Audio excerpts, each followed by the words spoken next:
As the new variant of the COVID-19 virus now spreads across South Africa, child hunger, we're told, is on the rise. Social grants, school meals, early childhood development subsidies are what researchers at Stellenbosch University believe will stop an epidemic of hunger. I want to talk now to Professor Servaas van der Berg from the university's economics department, joining me on Tuesday lunchtime. Professor, good afternoon to you. You make the point that until the COVID pandemic, we were winning the battle. How then is the pandemic now exacerbating this crucial problem? I think perhaps I should first put the first part of what you said in context. We were winning the battle in terms of households reporting that children went hungry. But that doesn't mean that everybody were well fed. So to a large extent, what has been happening is that at least the most obvious manifestation of food scarcity became less of a problem with the rollout of the child support grant.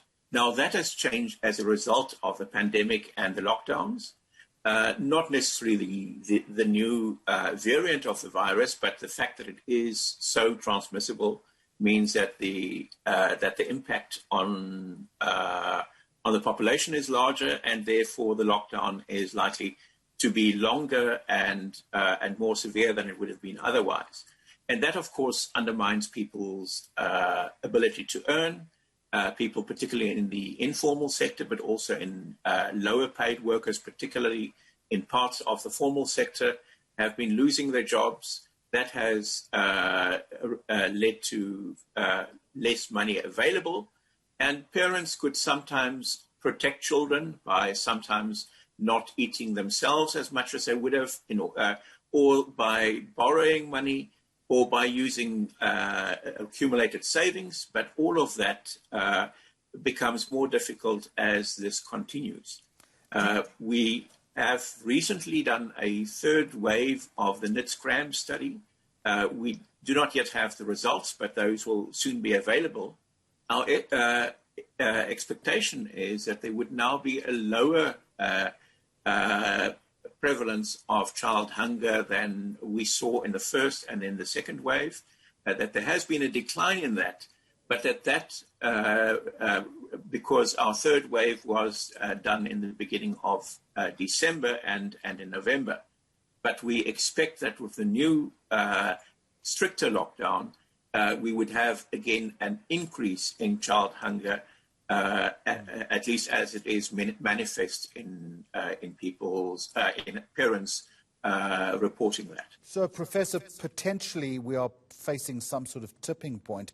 What urgent interventions then are needed, with the caveat that funding is always a problem? Yes, funding obviously a major issue, and we would have preferred a continuation and even an expansion of the grant system in terms of particularly the child support grant, but also the grants that were aimed directly at people who have lost their jobs during the pandemic, the TERS grant, for instance. So we would have hoped to see that continuing and becoming even better able to deal with child hunger. It's important that schools now have at least there's an understanding that schools are an important source of meals for children, and that at least that will again be happening as soon as schools open again. But of course that is still unclear. And something similar applies also for early childhood development centers. So all of these things are under stress, and the people most affected by it are children. One of the tragic and disturbing consequences of this pandemic. I do want to thank Professor Servaas van der Berg from the Department of Economics at Stellenbosch University.